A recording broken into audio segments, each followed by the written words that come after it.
Set பண்ணி ஒரு இன்டர்மேஷனும் முடிக்கிறாங்க. செகண்ட் ஹாஃப் அவரோட கண்டினியூ ஆகுது, அவ்வளவுதான். மற்றபடி ரெண்டுக்குமே சம்பந்தமா ஒரு ஸ்டோரி தான் இருக்கு. பண்ணிருக்காரு, எக்ஸ்பெக்ட் பண்ணல இந்த அளவுக்கு.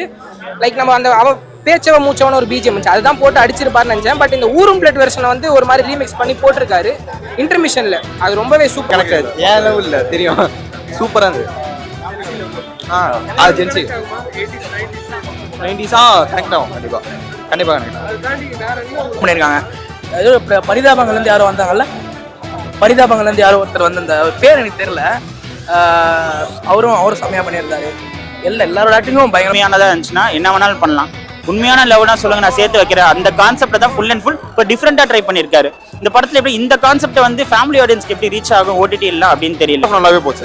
செகண்ட் ஹாஃப் கொஞ்சம் காமெடி நல்லா இருந்துச்சு. படம் ஃபுல்லாவே அதுதான். ஃபர்ஸ்ட் ஹாஃப் நல்லா இருந்துச்சு, செகண்ட் ஹாஃப் கொஞ்சம் இழுத்துட்டாங்க ஆக்சுவலாக. ஆமா அவருது நல்லா இருந்துச்சு. பார்த்தீங்கன்னா பீக்ல இருக்கு கண்டிப்பா.